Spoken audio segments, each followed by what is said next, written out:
আসসালামু আলাইকুম এভরিওয়ান। আজ আমি চাপা শুটকি দিয়ে কচুরলতি রান্না করব।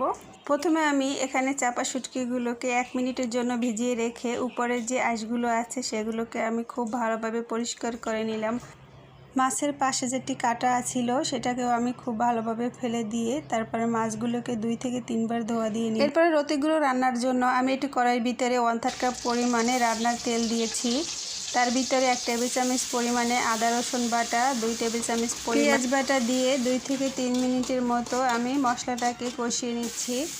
মশলাটাকে কষিয়ে নেওয়ার পরে এর ভিতরে আমি 1 চা চামচ পরিমাণে হলুদের গুঁড়ো, 1 চা চামচ পরিমাণে মরিচের গুঁড়ো, টেস্ট অনুযায়ী লবণ দিয়ে এখন আমি আবারও 2 মিনিট কষিয়ে নিচ্ছি। এখন কিছু পানি অ্যাড করে মশলাটাকে আমি একটু ভালোভাবে কষিয়ে নিব, কারণ লতি রান্নার ক্ষেত্রে বেশি একটা পানি দেওয়া যাবে না। আমি অনেক সময় পানি ছাড়াও লতি রান্না করে নিই।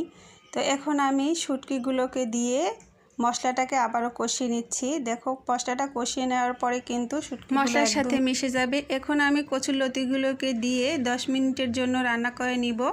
বন্ধুরা, ভিডিওটি ভালো লাগলে প্লিজ আমার ভিডিওতে একটি লাইক দিয়ে চ্যানেলটি সাবস্ক্রাইব করে রেখো।